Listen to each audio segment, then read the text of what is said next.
Shubhodayam, sir happy morning, all of you. Happy morning. Happy morning sir.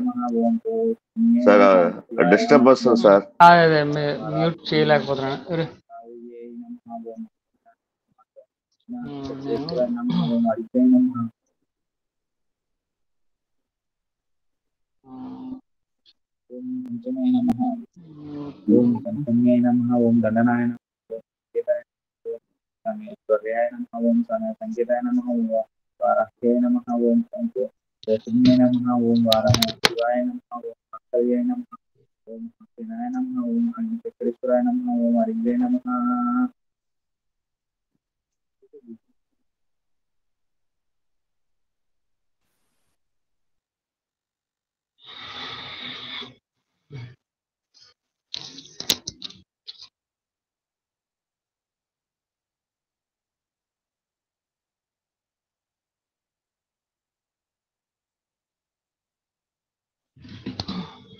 Happy morning all of you అండి.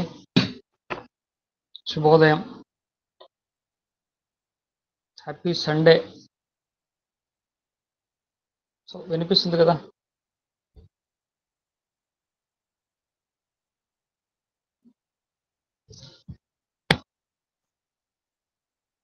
Right, ముందుగా మనం రామనామం followed by సుశ్రూప ధ్యానం continue చేద్దాం. మీరు గైడెడ్ మెడిటేషన్ లేకుండా మీరు అలా కంటిన్యూ చేయండి, నేను టైం ఇస్తాను.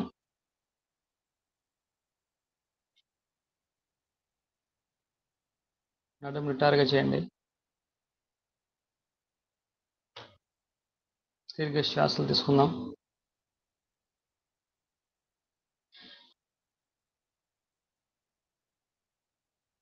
ప్రతి శ్వాసలోనూ శరీరాన్ని, మనసును మరింత రిలాక్స్ చేద్దాం.